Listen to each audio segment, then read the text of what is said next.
Connectors identification. Let's identify the primary connectors inside this desktop build, starting with the storage interface. Here we have 500 GB SATA hard drive. While slower than modern SSDs, it provides reliable mass storage with its 16 MB cache.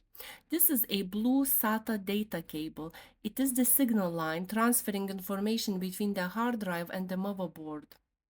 Connected next to it is the SATA power cable, a ribbon of 5 wires, one orange, one black, one red, one black, and one yellow. This is a wider cable with a larger rectangular connector used to provide power to the storage devices. These power cables originate from the PCU, power supply unit.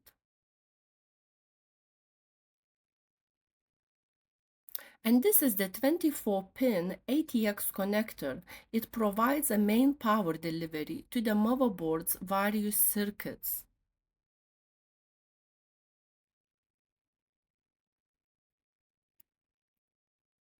And near the front, we will find front panel connector. This 4-pin plug handles the signals from the power button and the status LEDs.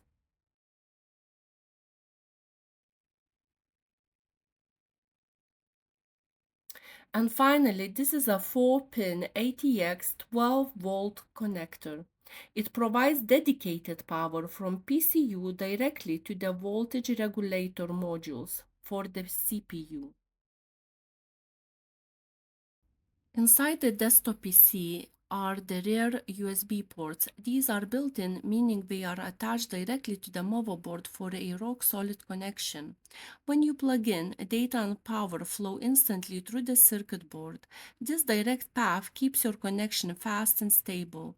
Because there are no extra cables involved, these ports are the most reliable spot for your high-speed devices and hardware.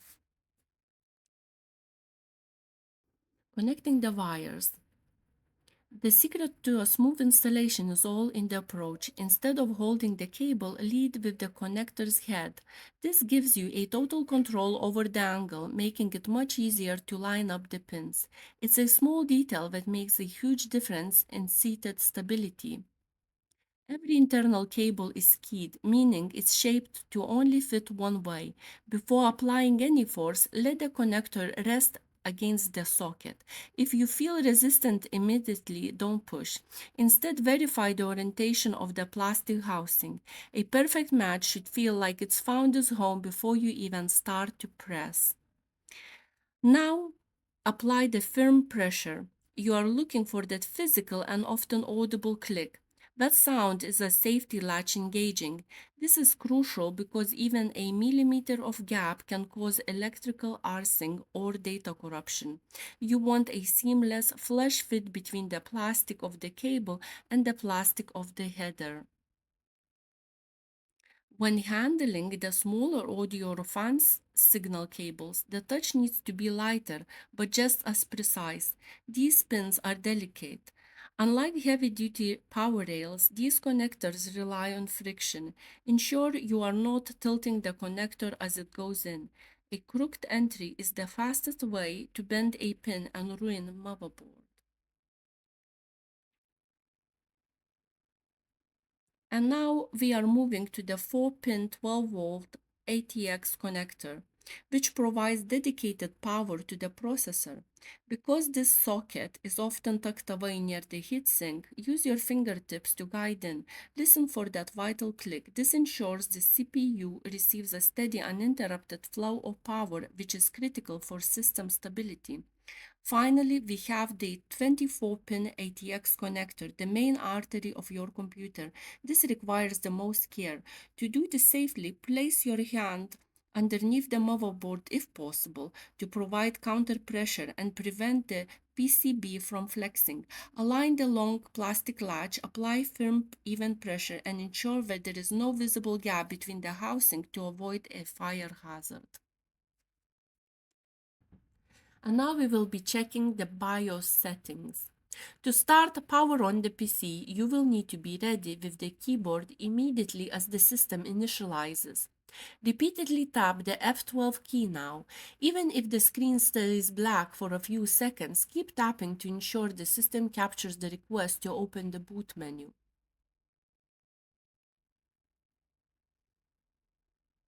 Once the logo flashes, the computer confirms the command. This menu is our gateway to system recovery, diagnostics, and hardware configuration.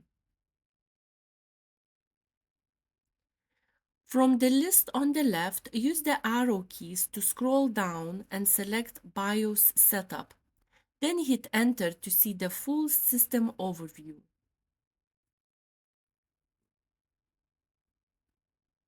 Here in the BIOS, we can verify the hardware.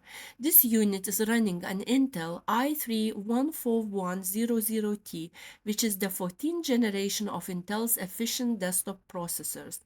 Under the memory section, we see 16 GB of RAM. Note that DIMM2 is empty, showing us exactly which slot is available for the future upgrade.